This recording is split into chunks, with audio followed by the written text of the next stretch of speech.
Hey, how's it going? This is Ricardo, and in this video I'll show you how to remove the touchpad on a Dell Inspiron 7573. If you're looking for parts for this laptop, go to our website and use this coupon for a 5% off discount.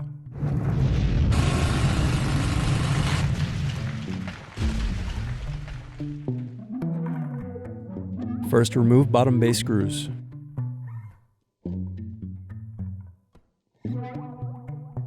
Then use fingers to pry apart and remove bottom base. Now unscrew and disconnect battery.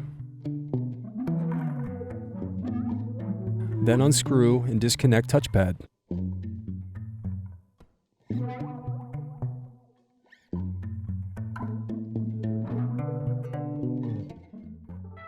Thanks for watching. Don't forget to like and subscribe if you enjoyed this video. And if you need more, check out this playlist to watch other tutorials for your laptop. You can also click here to find parts for your laptop at partspeople.com.